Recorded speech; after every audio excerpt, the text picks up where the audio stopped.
Alejandro Magno, uno de los guerreros más extraordinarios y enigmáticos de todos los tiempos. A los 30 años, gobernaba uno de los mayores imperios jamás conocidos. Desde los olivares de Grecia hasta los polvorientos palacios de India. Alejandro unió el occidente con el oriente y cambió el mundo antiguo para siempre. Es un sabio y es un asesino. Es un psicópata y es un genio. Alejandro lo es todo. Es todas esas cosas, y tal vez ninguna de ellas. Acompáñenos en nuestra búsqueda para saber qué fue lo que impulsó a Alejandro a conquistar tierras tan lejanas. ¿Fue un genio militar o un tirano sediento de sangre? Sus gestas son legendarias, pero al final, ¿se convertirían sus delirios de grandeza en su peor enemigo?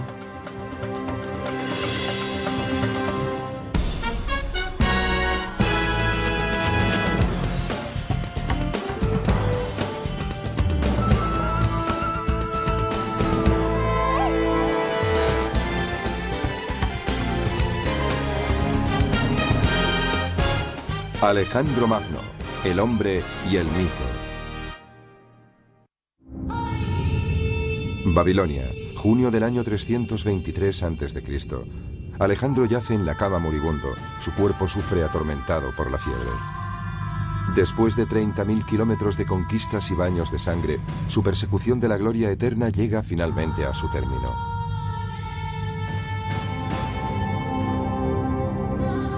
Los hombres de Alejandro se reúnen angustiados alrededor de su lecho de muerte. El historiador Plutarco describe la escena. Todo indicaba que lo estaban viendo por última vez, y un sentimiento de pesar invadía sus corazones, junto con una especie de impotente perplejidad ante la idea de perder a su rey. Pocas horas después, uno de los mayores reyes guerreros de la historia habría muerto. ¿Qué condujo a su prematura muerte a los 32 años? ¿Cómo fue finalmente conquistado el gran conquistador? Para hallar las respuestas debemos rememorar su fabulosa vida.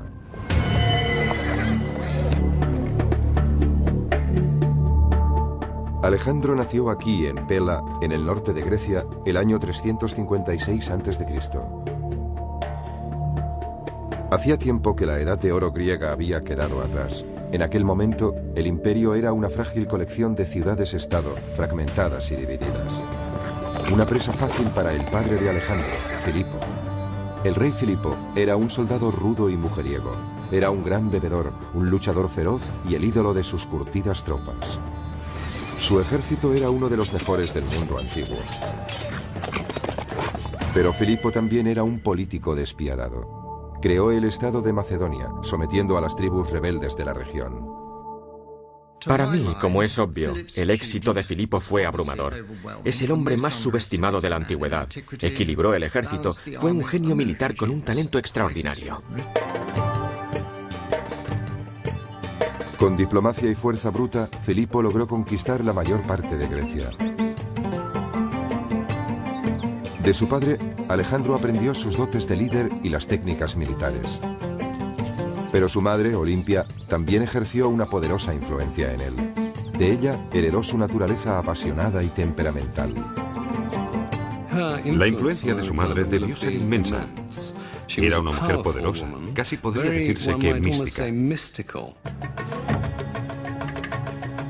Olimpia era seguidora de diversos cultos religiosos, especialmente el culto a Dioniso, el dios del vino y la pasión.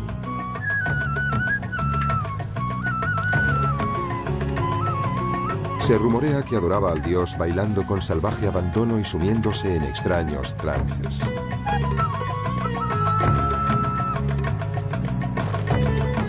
En cierto sentido, Olimpia era tan sobrecogedora e inquietante como su esposo. Poseía una inteligencia excepcional. Era políticamente astuta y dura como el acero. Tenía una actitud muy posesiva hacia su hijo.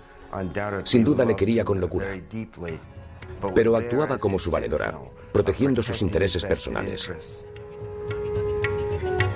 Olimpia extendió el rumor que había sido fecundada por Zeus, el rey supremo de los dioses, en la forma de una serpiente. Alejandro se sentiría fascinado durante toda su vida por la idea de que podía ser inmortal. Si su madre y su padre produjeron un fuerte impacto en el joven muchacho, también lo hizo su mentor, el célebre filósofo griego Aristóteles. Él enseñó a Alejandro las maravillas de la cultura griega, sobre todo las grandes epopeyas míticas. Aristóteles inspiró su amor por la Ilíada de Homero, la historia de las guerras de Troya. Sus protagonistas son los héroes cuyas grandes hazañas épicas les proporcionaron poder y fama. Uno de aquellos héroes es Aquiles, el arquetipo del guerrero griego. Ante el dilema de elegir entre una vida larga y corriente o una existencia breve pero gloriosa en el campo de batalla, Aquiles optó por una muerte prematura y la celebridad eterna. Resulta muy difícil subestimar el alcance de la influencia de Aquiles en Alejandro. Según él, Aquiles era su antecesor mítico, por parte de madre. Por tanto, desde una edad muy temprana, Alejandro percibió que Aquiles era el modelo a seguir para alguien como él, que siempre quería ser el mejor entre los mejores, tal como lo relata Homero. Pero era su modelo a seguir en dos sentidos, asumiendo su carácter y rivalizando con él. Es decir, lo que hizo Aquiles, Alejandro podía hacerlo mejor. Alejandro abandonó su hogar durante 3 años para estudiar con Aristóteles. Cuando regresó a los 16 años, su otro modelo, su padre, el rey Filipo, había vuelto a casarse. Peor aún, había tenido otro hijo que amenazaba la privilegiada posición de Alejandro como sucesor al trono. Eso despertó las iras y el resentimiento de Alejandro. Ambos sostuvieron violentas disputas. Eso llenó de amargura a Alejandro y creó una atmósfera muy difícil. De hecho, se trata de un fenómeno que trasciende todas las culturas. Es un rasgo psicológico universal, el de la profunda rivalidad de un hijo impulsado por el incontenible deseo de eclipsar a su padre.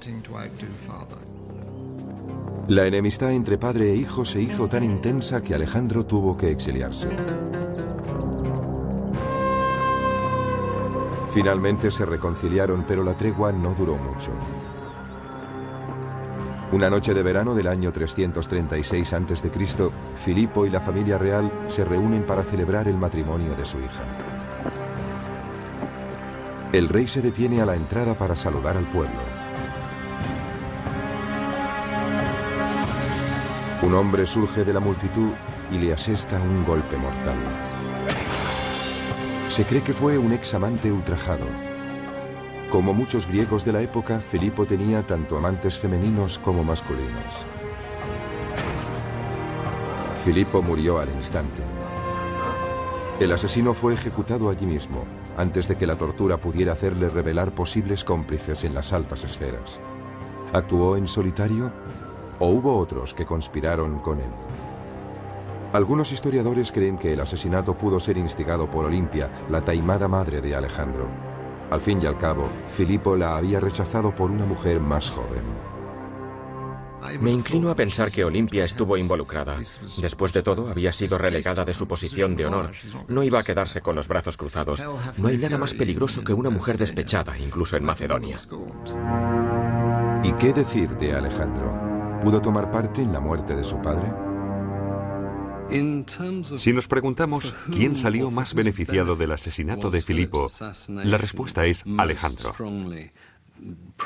Porque en el momento de su asesinato, Filipo estaba a punto de partir hacia Asia para iniciar una gran campaña de conquista.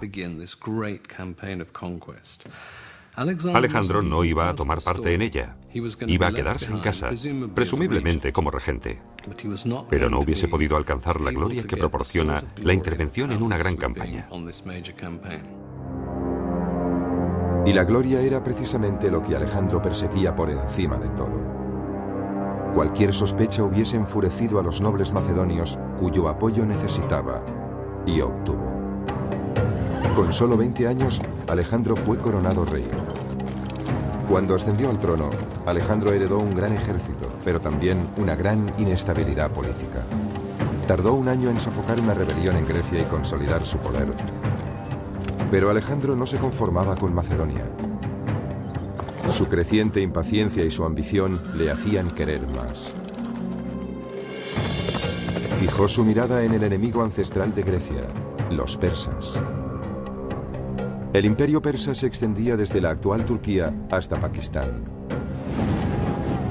150 años antes, los persas habían incendiado la ciudad de Atenas y destruido sus templos. Este crimen de guerra nunca cayó en el olvido. Filipo, el padre de Alejandro, planeaba invadir Persia antes de su muerte. Ahora, Alejandro tendría su oportunidad para vengarse. Suscribo la idea de que la maníaca ambición de Alejandro está alimentada por el enorme éxito de su padre. Alejandro es como una chispa encendida por Filipo, y es una chispa muy, muy poderosa. Más bien es una llama abrasadora. Esa llama abrasadora estuvo a punto de consumir al propio Alejandro. Durante su corta vida, Filipo le alentaría, retándole a lograr proezas cada vez mayores, en un esfuerzo por demostrar que era lo bastante bueno o tal vez incluso mejor que su padre. Con el fantasma de Filipo a sus espaldas, Alejandro parte para recorrer el sendero hacia la gloria. En el año 334 a.C., Alejandro cruza el Helesponto con su ejército. Inicia así una epopeya de 11 años de ambición y conquista sin precedentes que cambiará la faz del mundo antiguo para siempre. Su primera parada, los muros en ruinas de Troya, para rendir homenaje a su héroe de la niñez, Aquiles. Él y Hefestión, del que se decía que era su amante, visitan la tumba de Aquiles. En el escenario de la mítica Gran Batalla de Troya, Alejandro se prepara para su propia conflagración épica. Su oponente, uno de los hombres más ricos y poderosos de la tierra, el rey Darío III. El monarca persa no tiene ni idea de la fuerza a la que se enfrenta. Alejandro ha recibido un valioso legado de su padre, uno de los ejércitos más disciplinados y mejor entrenados del mundo antiguo.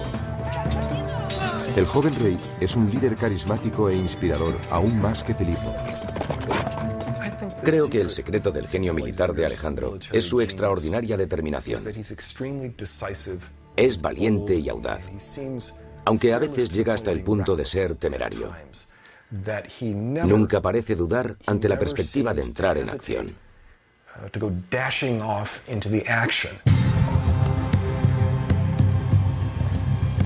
Los invasores marchan hacia el sur hasta Isos, en la actual Turquía. Las tropas de Alejandro se ven superadas en número por el ejército de Darío. Pero esos son exactamente la clase de desafíos que le gustan a Alejandro. La capacidad de adaptación de Alejandro es el rasgo característico de un gran general. Los generales más grandes de la historia militar son capaces de hacer eso. Logró evaluar la situación en un abrir y cerrar de ojos.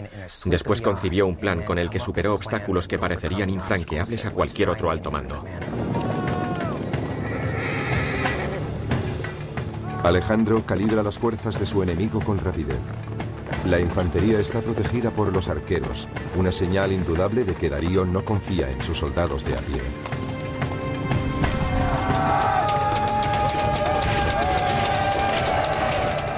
Alejandro realiza su primer movimiento, utilizando una de las armas más poderosas de su arsenal, el arma del miedo. Era algo absolutamente estremecedor.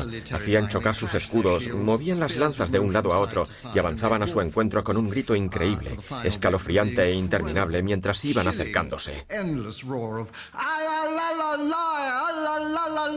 Era aterrador. Alejandro cruza el río y sube por la otra orilla.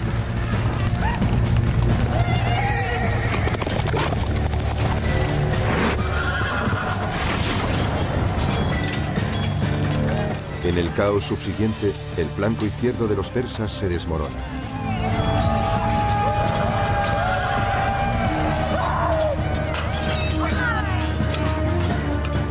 En una imagen casi fotográfica, esta batalla monumental aparece en un mosaico de Pompeya. Se considera una copia fidedigna de una pintura de finales del siglo IV a.C.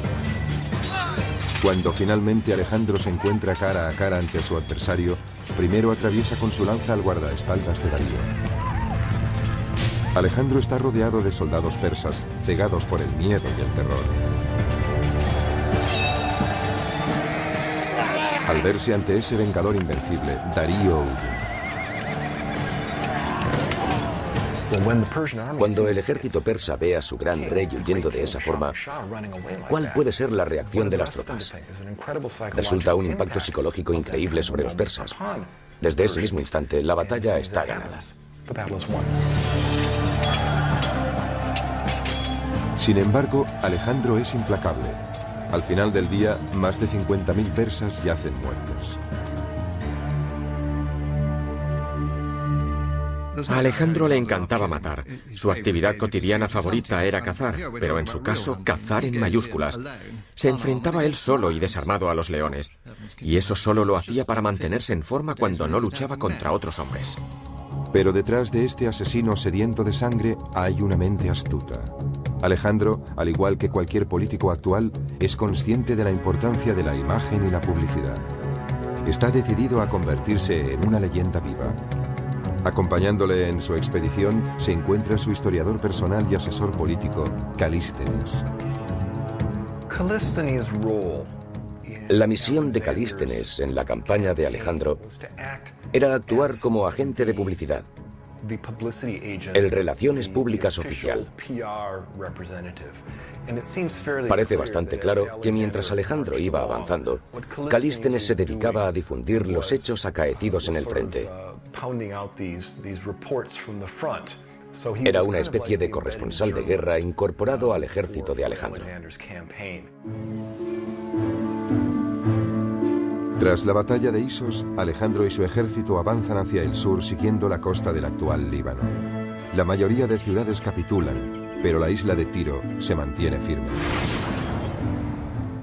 La actitud de Alejandro con respecto a la resistencia era someterse o morir.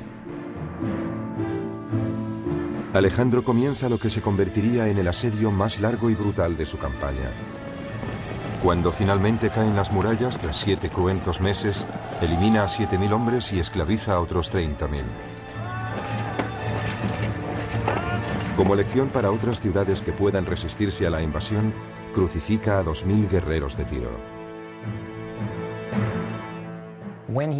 Cuando terminó, permitió que sus hombres dieran rienda suelta a su sed de venganza, matando prácticamente a todos los hombres de la ciudad fortificada. Fue una horrible exhibición de brutalidad, pero también fue de una gran eficacia, porque mostraba a cualquier posible enemigo lo que podía ocurrir si se resistía. En otro asedio salvaje, esta vez en Gaza, el ejército de Alejandro aniquila a todos los hombres de la ciudad.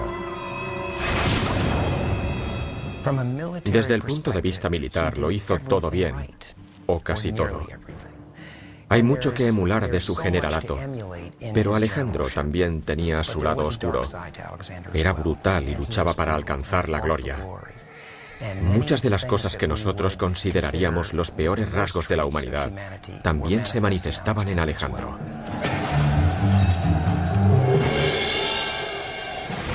Alejandro es compasivo si sus enemigos se rinden, pero cruel si se resisten. El gobernador de Gaza, Batis, se decide por la opción más dolorosa.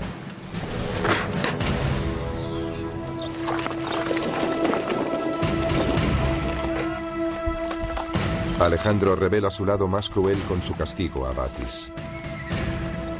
Le ata y le arrastra por toda la ciudad hasta que muere.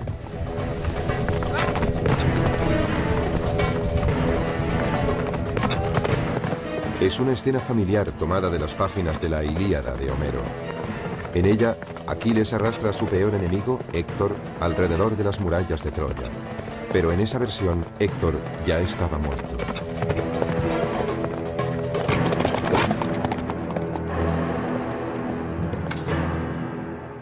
Alejandro era brutal. Elevó el arte de la brutalidad a la máxima expresión. En muchos casos, eso fue lo que le proporcionó tantos éxitos. No habría conquistado como lo hizo si no hubiese recurrido a tácticas tan brutales. Con una serie de victorias salvajes en su haber, Alejandro está listo para tomar Egipto, uno de los mayores imperios que el mundo jamás ha conocido. Los faraones egipcios eran considerados dioses vivientes y construyeron inmensas pirámides, templos y monumentos como testimonios de su gloria. Si los griegos sentían fascinación por la cultura egipcia, Alejandro aún estaba más impresionado y obsesionado por la idea de que un gran gobernante también pudiera ser un dios.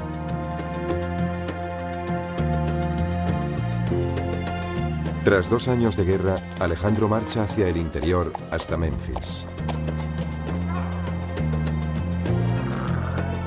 Los egipcios están impacientes por ver derrotados a sus gobernantes persas. Se rinden sin presentar batalla y reciben a Alejandro con los brazos abiertos. Bajo su reinado, siguen permitiéndose las prácticas religiosas y culturales egipcias. A cambio, los sacerdotes egipcios ofrecen a Alejandro el título de faraón. Ese hecho marca un punto de inflexión importante, puesto que es aquí donde Alejandro comienza a creer que realmente es un dios viviente.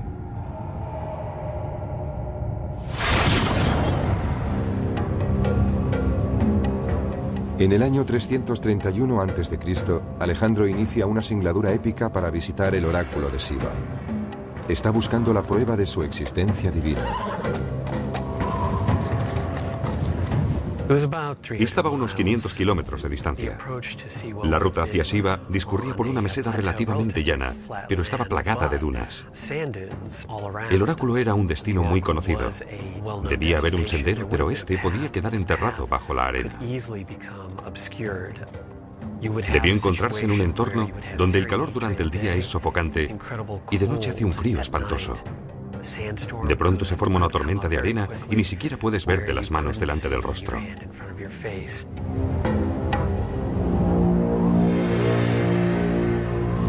En efecto, Alejandro y sus hombres se perdieron después de una intensa tormenta de arena. Pero la leyenda cuenta que 2 pájaros les salvaron, guiando al grupo hasta su destino, el extraordinario oasis de Siva y el templo de Zeus Amón.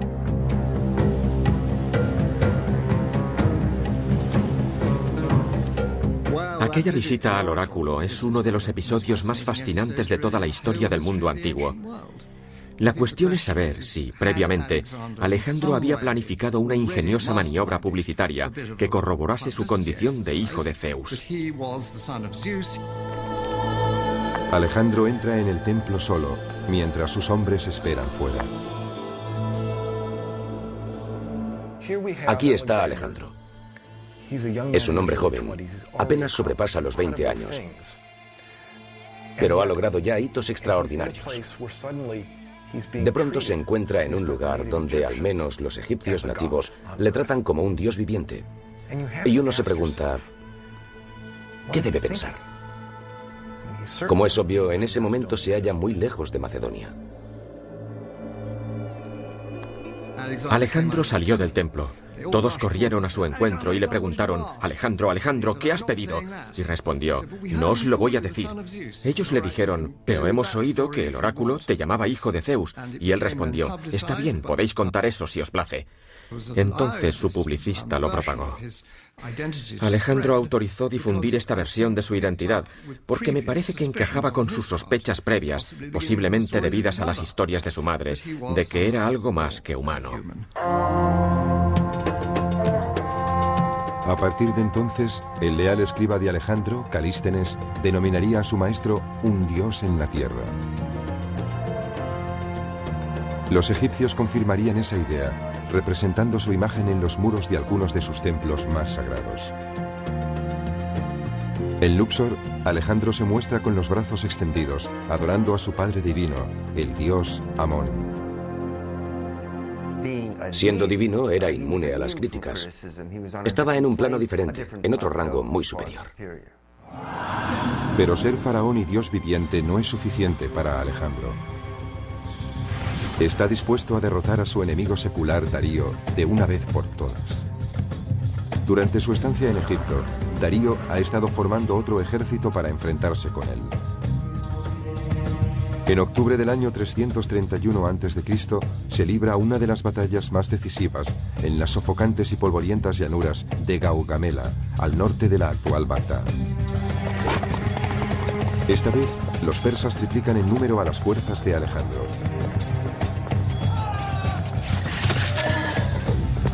Pero se crece ante el peligro, y el desafío solo parece espolearle aún más.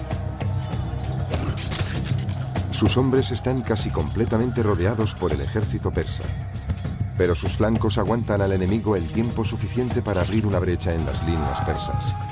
Alejandro aprovecha la oportunidad y avanza para atacar a Darío. El rey persa huye de nuevo. Uno de los secretos del éxito de Alejandro en el campo de batalla es su uso de la falange, una formación de 16 soldados en línea armados con lanzas largas.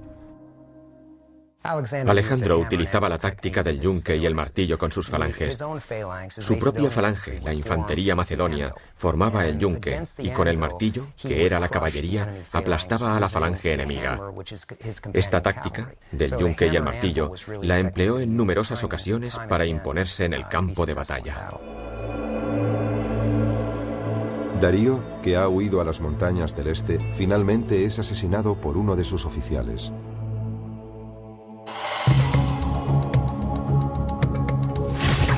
Tres años después de llegar a Troya, Alejandro es proclamado señor de Asia.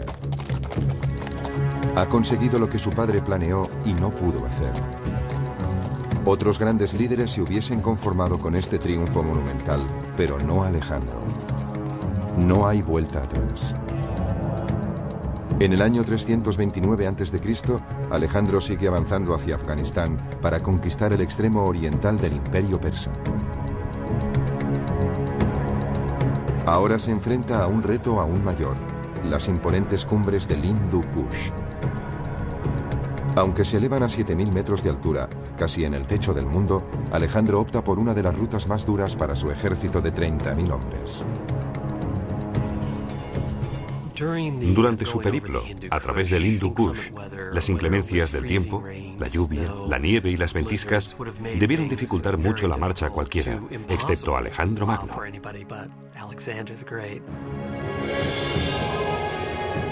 A esa altitud, el oxígeno es más escaso. Se requiere un mayor esfuerzo para recorrer distancias más cortas. En algunos lugares, el paso es tan estrecho que el ejército marcha en una fila india que se extiende a lo largo de más de 15 kilómetros. El inquebrantable coraje de Alejandro es lo único que mantiene los hombres en movimiento. Si quieres lograr grandes cosas valiéndote de un ejército, ese ejército debe estar absolutamente dispuesto a hacer lo que les pidas. Si piensas por un momento lo que Alejandro les pidió, es absurdo. ¿Por qué lo hicieron? Bueno, pues porque tenían unos lazos muy estrechos con él. Pero al final, esos lazos acaban poniéndose a prueba. Con el fin de aumentar su ejército con tropas de refresco, Alejandro recluta a soldados persas en sus filas. Esa resulta una medida muy impopular entre los griegos.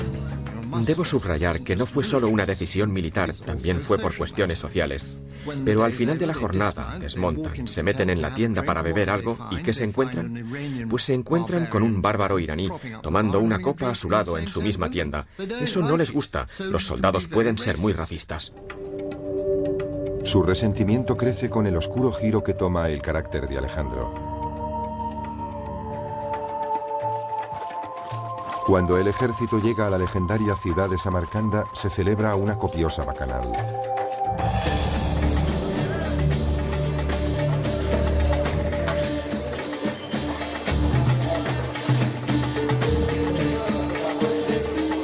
El imprevisible comportamiento de Alejandro se agrava por sus excesos con la bebida, y el alcohol parece aumentar su megalomanía.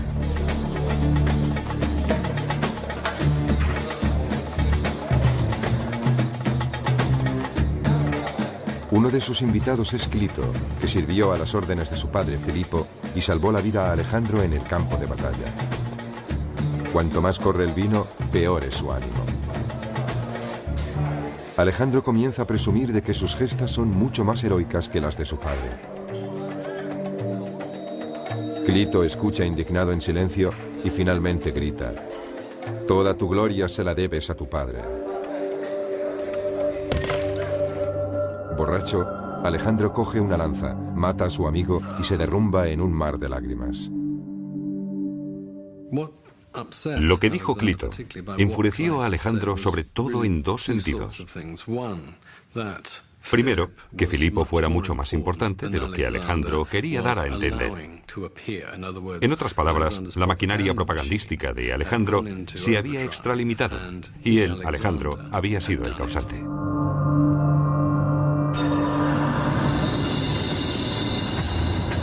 Lo que Alejandro quiere ahora es tener el control absoluto de sus hombres.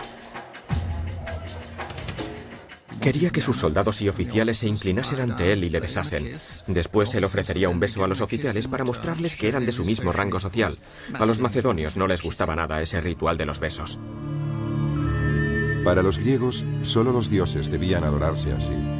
Muchos se niegan a obedecer a Alejandro. Uno de ellos es Calístenes, el hombre que había creado el mito de Alejandro. Calístenes pensó que era un acto servil, bárbaro, que era una traición a las costumbres griegas. Pensó que Alejandro estaba convirtiéndose en un tirano absoluto, en un déspota. Un despiadado Alejandro ordena la tortura y muerte de Calístenes. Probablemente Alejandro fue víctima de su propio éxito. Tal vez se creyó en exceso su propia divinidad, su megalomanía. Con el tiempo es posible que esos sentimientos de grandeza influyeran en su manera de conducir las campañas y de relacionarse con sus soldados.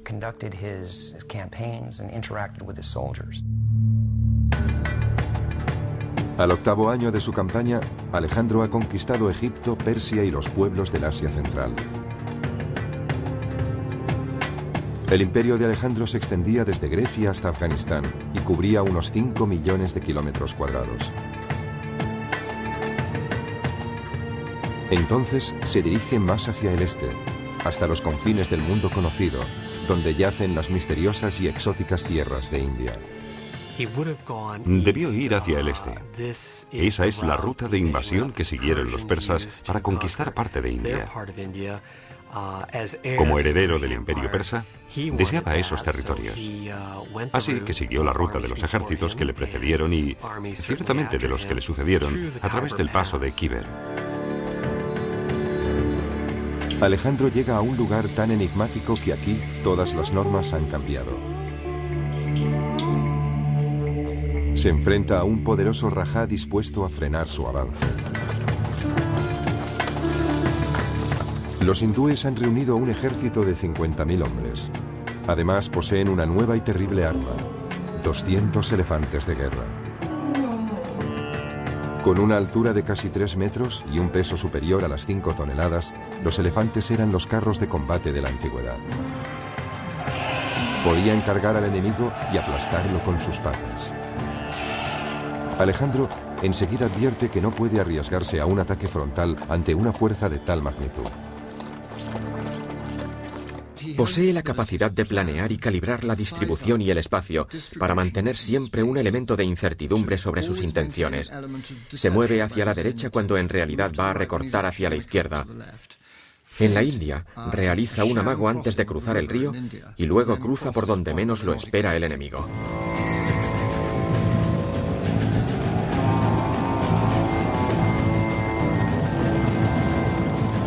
En este ataque sorpresa, los hombres de Alejandro utilizan sus largas lanzas para destripar a los elefantes. Hostigaron con las lanzas a los elefantes del centro, mientras los arqueros les hacían blanco de sus flechas. En esa situación, los elefantes, enloquecidos por el miedo y el dolor, se abalanzaban tanto sobre los griegos como sobre los hindúes.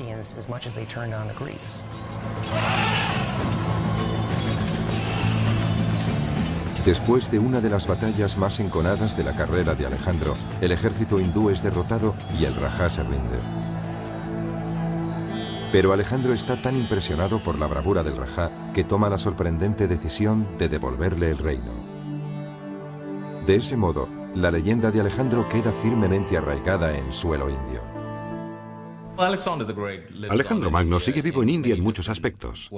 Los hindúes ven a Alejandro como un gran personaje heroico que impregna toda su percepción de la historia.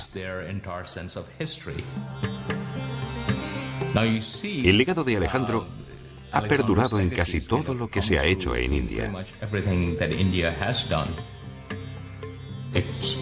Es bastante obvio en la literatura, la pintura y la escultura hindúes. Incluso hoy, si vas al noroeste de la India, verás a dioses hindúes con posturas griegas, porque las hicieron escultores influenciados por el arte griego.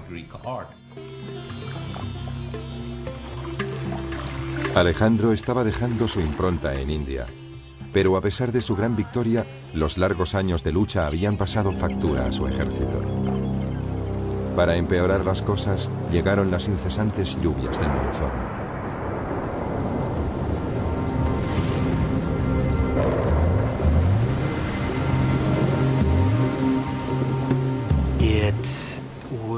Desde el punto de vista psicológico, debió ser terrible para sus hombres de Macedonia, porque nunca habían experimentado nada semejante.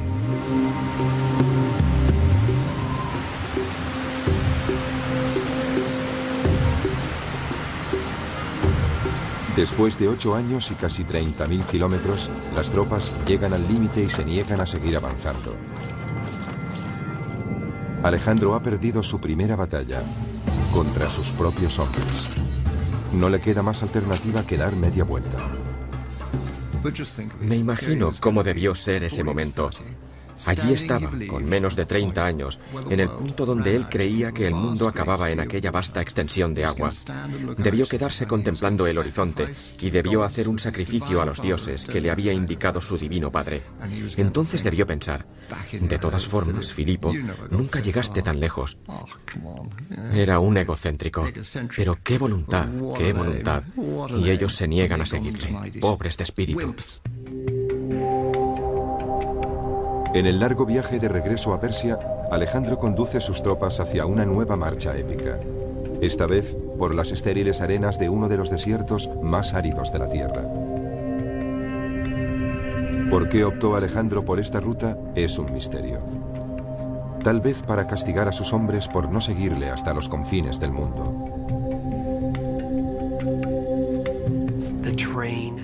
El terreno cambió drásticamente de un suelo yermo y seco, donde no crecía nada, a un desierto de dunas inestables, donde sus hombres se hundían hasta la cadera o más arriba. Miles de ellos murieron de sed, insolación y agotamiento. Menos de un tercio de su ejército logró sobrevivir. Creía que podía hacer lo que se propusiese. Hasta entonces había conquistado todo lo que había encontrado a su paso. Y pensó que podría vencer al desierto, pero se equivocó. Aunque es el peor desastre de toda su campaña, el mero hecho de cruzarlo ya de por sí es un verdadero milagro. En los últimos tiempos, nunca sabían lo que haría Alejandro a continuación. Sus actos y sus decisiones eran insondables. Era imprevisible y en ese sentido representaba una amenaza para ellos. Alejandro se dirige a la ciudad persa de Susa, donde tiene preparada otra sorpresa para sus hombres.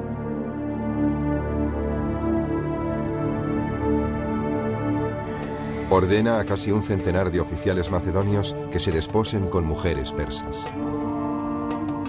Aquellos matrimonios serían permanentes. Lo hizo para que fecundaran a esas mujeres y produjeran una gran cantidad de niños mestizos macedonio-iraníes que iban a ser los príncipes del futuro.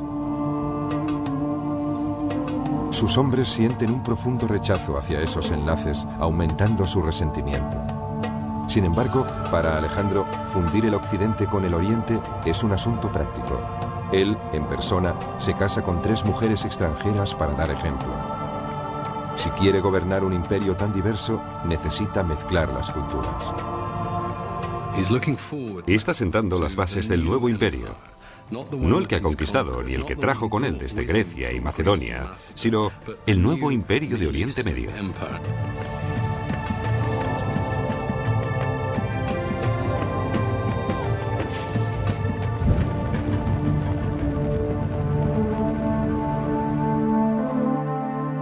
Alejandro lleva a su ejército hasta la nueva capital de su imperio, Babilonia.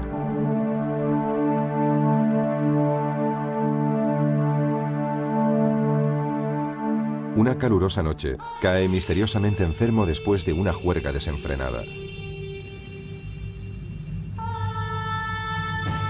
Sus oficiales macedonios se reúnen alrededor de su lecho de muerte con rostro de preocupación. Al cabo de 11 días febriles, muere a la edad de 32 años.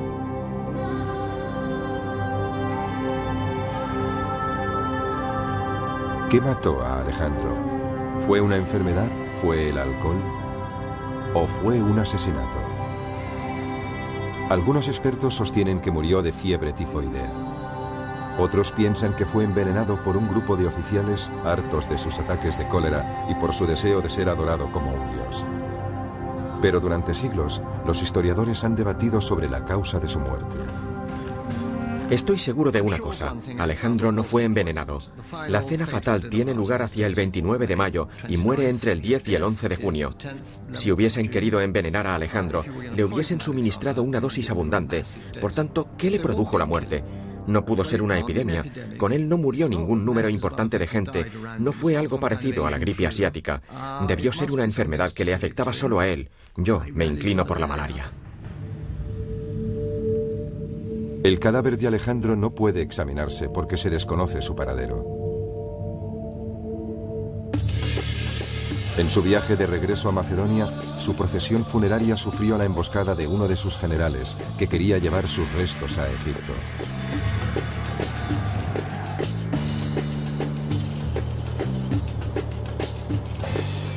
Durante siglos, el cuerpo de Alejandro descansó en la ciudad de Alejandría. Probablemente era una de las reliquias más sagradas del Imperio Romano. Después de su muerte, Alejandro fue adorado como un dios con gran devoción. Julio César vino a rendir homenaje a su héroe muerto. El emperador romano Augusto depositó una corona de oro sobre su ataúd y esparció flores sobre el cadáver. Pero en el siglo IV de nuestra era, algo ocurrió y la tumba desapareció. Desde entonces, la tumba de Alejandro es uno de los santos griales de la arqueología. Algunos expertos creen que pudo ser destruida por la guerra, o incluso por un terremoto. Pero hay un historiador británico que tiene una teoría más interesante. Andrew Chuck cree que un mapa del siglo XVI ofrece una pista sobre su paradero. Justo en el centro hay un pequeño edificio que podría ser la capilla, con el minarete de una mezquita detrás, que tiene una inscripción en latín que dice Domus Alexandri Magni, o sea, la casa de Alejandro Magno.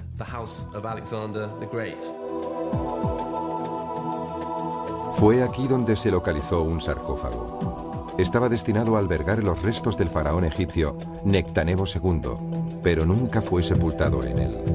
¿Es aquí donde halló descanso el cuerpo de Alejandro?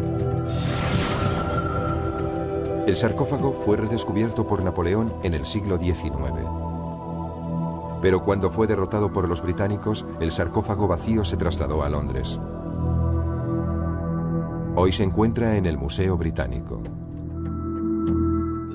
Tal vez ese sarcófago acogió los restos de Alejandro Magno. Cuando piensas que Julio César y Augusto estuvieron frente a él y que probablemente lo tocó Napoleón, te invade una emoción electrizante.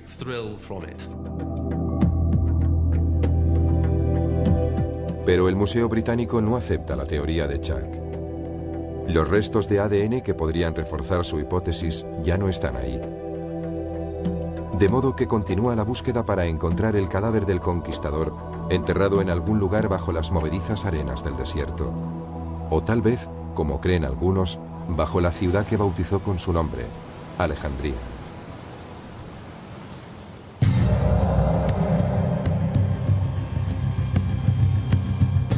Aunque los restos de Alejandro pueden haberse perdido para la historia, su legado perdura.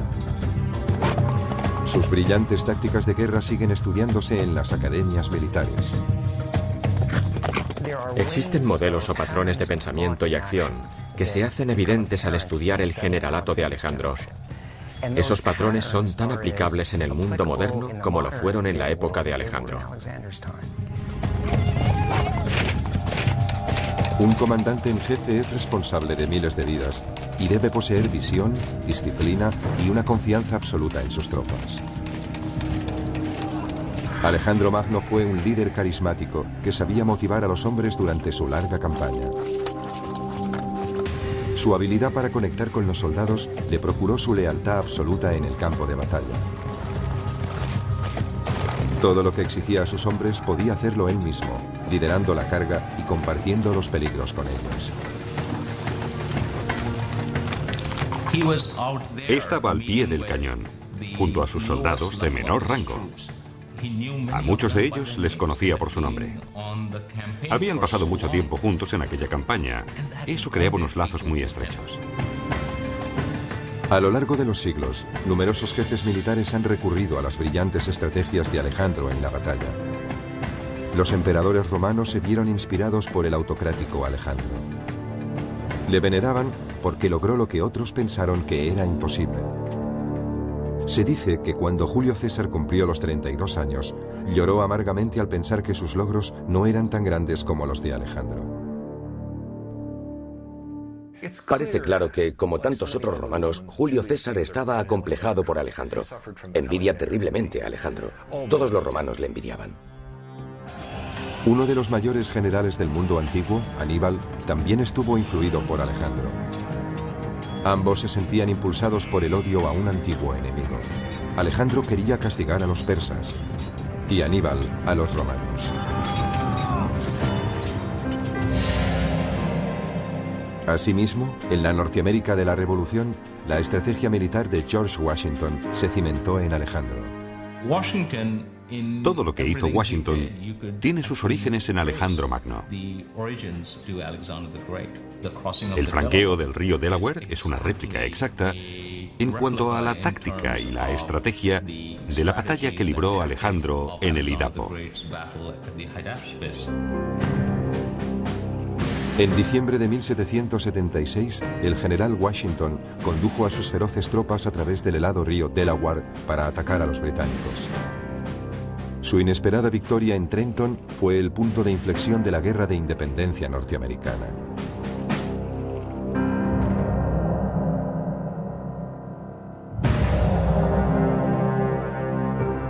Desde la niñez, el general corso Napoleón Bonaparte sentía fascinación por la leyenda de Alejandro Magno. La implacable ambición de Napoleón le hizo ascender rápidamente en el escalafón militar. Como Alejandro, construyó su poder en una serie de audaces victorias militares. Tan pronto como tuvo ocasión, siguió los pasos de Alejandro viajando a Egipto.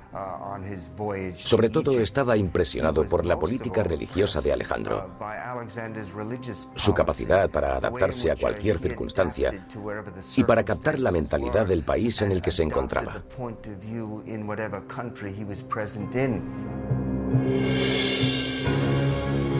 En 1802, el pueblo francés le proclamó cónsul vitalicio y solo 2 años después, Napoleón fue coronado emperador.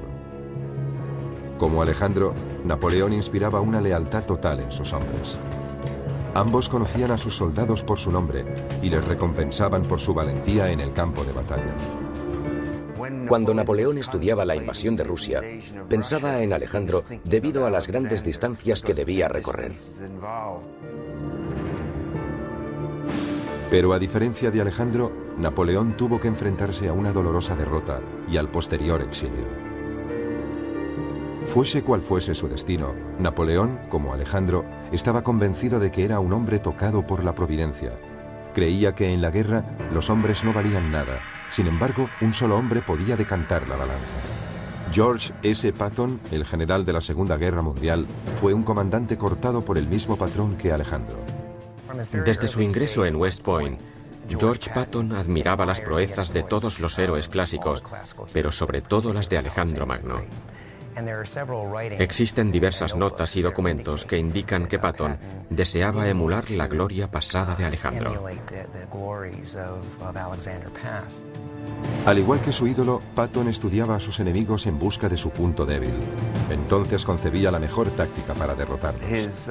Su héroe era Alejandro. Lo que más admiraba de él era la disciplina que inculcó a sus tropas. Patton, como Alejandro, parecía capaz de lograr lo que ningún otro general había podido conseguir. En 1944, un osado Patton llevó a cabo un astuto movimiento de tropas, trasladando a 100.000 hombres del este al norte. Tras recorrer más de 150 kilómetros en 3 días, atacó a los alemanes. Al cabo de 3 semanas de luchas sangrientas, en lo que la historia denomina la Batalla del Bulge, la arriesgada apuesta de Patton dio sus frutos. Patton fue recibido en su país como un gran general, pero se quedó corto en comparación con su héroe, Alejandro.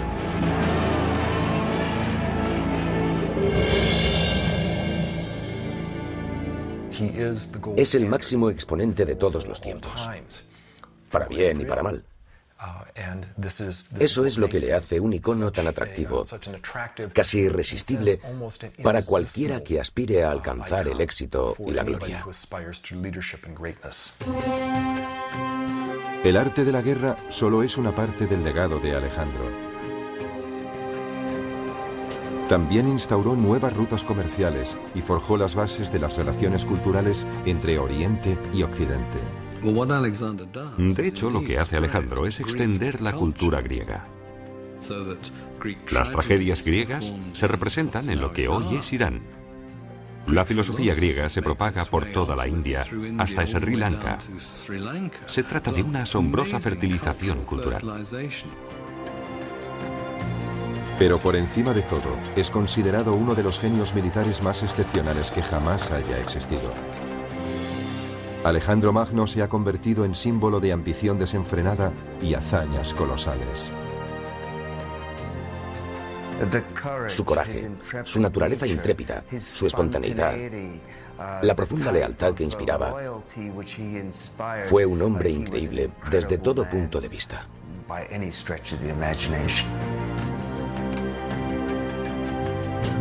Alejandro Magno fue un líder legendario, obsesionado por su propio mito.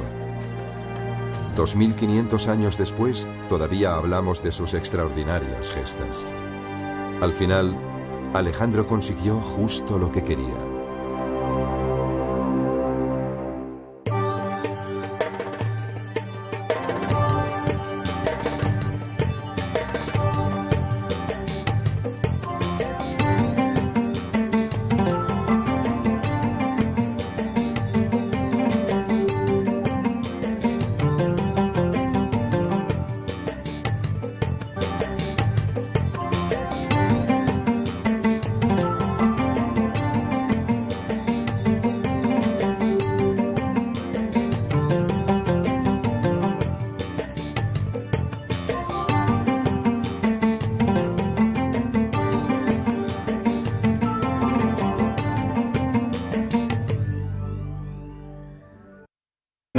En cierto sentido, Olimpia era tan sobrecogedora e inquietante como su esposo.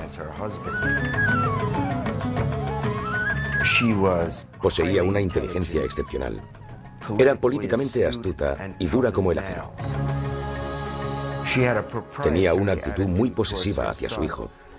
Sin duda le quería con locura, pero actuaba como su valedora, protegiendo sus intereses personales. Olimpia extendió el rumor que había sido fecundada por Zeus, el rey supremo de los dioses, en la forma de una serpiente. Alejandro se sentiría fascinado durante toda su vida por la idea de que podía ser inmortal. Si su madre y su padre produjeron un fuerte impacto en el joven muchacho, también lo hizo su mentor, el célebre filósofo griego Aristóteles. Él enseñó a Alejandro las maravillas de la cultura griega, sobre todo las grandes epopeyas míticas. Aristóteles de la antigüedad, equilibró el ejército, fue un genio militar con un talento extraordinario. Con diplomacia y fuerza bruta, Filipo logró conquistar la mayor parte de Grecia. De su padre, Alejandro aprendió sus dotes de líder y las técnicas militares. Pero su madre, Olimpia, también ejerció una poderosa influencia en él. De ella heredó su naturaleza apasionada y temperamental. La influencia de su madre debió ser inmensa. Era una mujer poderosa, casi podría decirse que mística. Olimpia era seguidora de diversos cultos religiosos, especialmente el culto a Dioniso, el dios del vino y la pasión.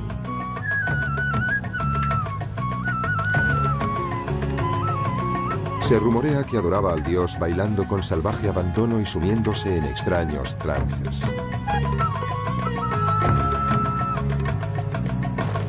¿Qué condujo a su prematura muerte a los 32 años? ¿Cómo fue finalmente conquistado el gran conquistador? Para hallar las respuestas debemos rememorar su fabulosa vida.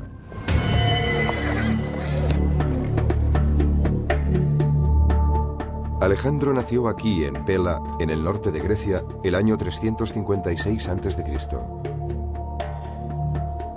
Hacía tiempo que la edad de oro griega había quedado atrás. En aquel momento, el imperio era una frágil colección de ciudades-estado, fragmentadas y divididas. Una presa fácil para el padre de Alejandro, Filipo. El rey Filipo era un soldado rudo y mujeriego. Era un gran bebedor, un luchador feroz y el ídolo de sus curtidas tropas. Su ejército era uno de los mejores del mundo antiguo. Pero Filipo también era un político despiadado. Creó el estado de Macedonia, sometiendo a las tribus rebeldes de la región. Para mí, como es obvio, el éxito de Filipo fue abrumador. Es el hombre más subestimado. Alejandro Magno, uno de los guerreros más extraordinarios y enigmáticos de todos los tiempos. A los 30 años, gobernaba uno de los mayores imperios jamás conocidos. Desde los olivares de Grecia hasta los polvorientos palacios de India. Alejandro unió el occidente con el oriente y cambió el mundo antiguo para siempre. Es un sabio y es un asesino. Es un psicópata y es un genio. Alejandro lo es todo. Es todas esas cosas, y tal vez ninguna de ellas. Acompáñenos en nuestra búsqueda para saber qué fue lo que impulsó a Alejandro a conquistar tierras tan lejanas. ¿Fue un genio militar o un tirano sediento de sangre? Sus gestas son legendarias, pero al final, ¿se convertirían sus delirios de grandeza en su peor enemigo?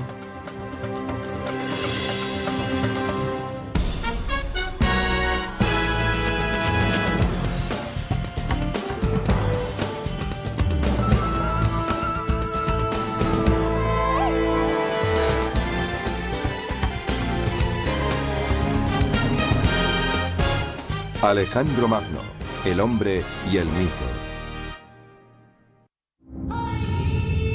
Babilonia, junio del año 323 a.C.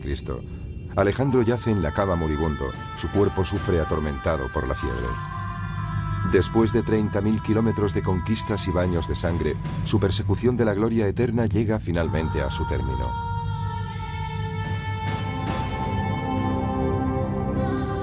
Los hombres de Alejandro se reúnen angustiados alrededor de su lecho de muerte. El historiador Plutarco describe la escena. Todo indicaba que lo estaban viendo por última vez y un sentimiento de pesar invadía sus corazones, junto con una especie de impotente perplejidad ante la idea de perder a su rey. Pocas horas después, uno de los mayores reyes guerreros de la historia habría muerto.